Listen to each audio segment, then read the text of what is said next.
Imagine করো একজন মানুষ তার নাম শুনলেই পুরো শহর কেঁপে ওঠে। কিন্তু এবার শুধু শহর না, তার সামনে দাঁড়িয়ে আছে আরও ভয়ঙ্কর শত্রুরা। অবশেষে রিলিজ হয়ে গেছে ধুরন্ধর 2 এর বহু প্রতীক্ষিত ট্রেলার।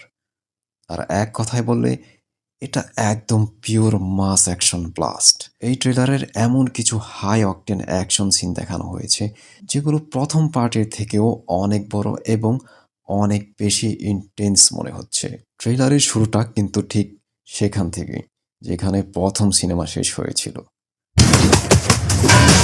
রহমান ডাকাইতের মৃত্যুর পর এবার করাচির লায়ারি টাউনে নতুন রাজা হওয়ার পথে এগিয়ে যাচ্ছে হামজা, যার চরিত্রে আছেন রণবীর সিং। কিন্তু তার সামনে শুধু একটা শত্রু না, পুরো একটা শক্তিশালী নেটওয়ার্ক দাঁড়িয়ে আছে, যাদের মধ্যে আছে এসপি চৌধুরী আসলাম চরিত্রে অভিনয় করা সঞ্জয় দত্ত এবং মেজর ইকবাল চরিত্রেও আছেন অর্জুন রামপাল। এছাড়া আরও কয়েকজন ভয়ঙ্কর ক্রিমিনাল, যাদের সাথে হামজার যুদ্ধই হবে এই সিনেমার মূল গল্প। ট্রেইলারে একটা জিনিস খুব ইন্টারেস্টিংভাবে দেখানো হয়েছে, হামজার অতীত। কারণ তার আসল পরিচয় জাসকিরাত সিং রাঙ্গি। মানে শুধু শত্রুদের সাথে যুদ্ধ না, এই সিনেমায় থাকবে ইমোশন, বিট্রায়াল এবং রিভেঞ্জ। तूने सुना नहीं जहाँ दर्द है वहाँ मर्द है।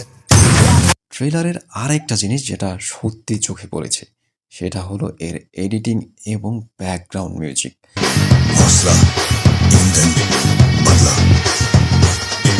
পুরো ট্রেলারটা এমনভাবে কাট করা হয়েছে যে প্রতিটা বিটে অ্যাকশন সিনগুলো আরও বেশি ইন্টেন্স লাগছে। অ্যাকশন, কোরিওগ্রাফি, সিনেমাটোগ্রাফি আর স্কেল সব কিছুই দেখে মনে হচ্ছে এই সিনেমাটা আসছে বড় পর্দায় ঝড় তুলতে। সব মিলিয়ে ট্রেলারটা দেখে একটা জিনিস পরিষ্কার, ধুরন্ধর 2 প্রথম পার্টের থেকেও অনেক বড় এবং অনেক বেশি এক্সপ্লোসিভ হতে যাচ্ছে।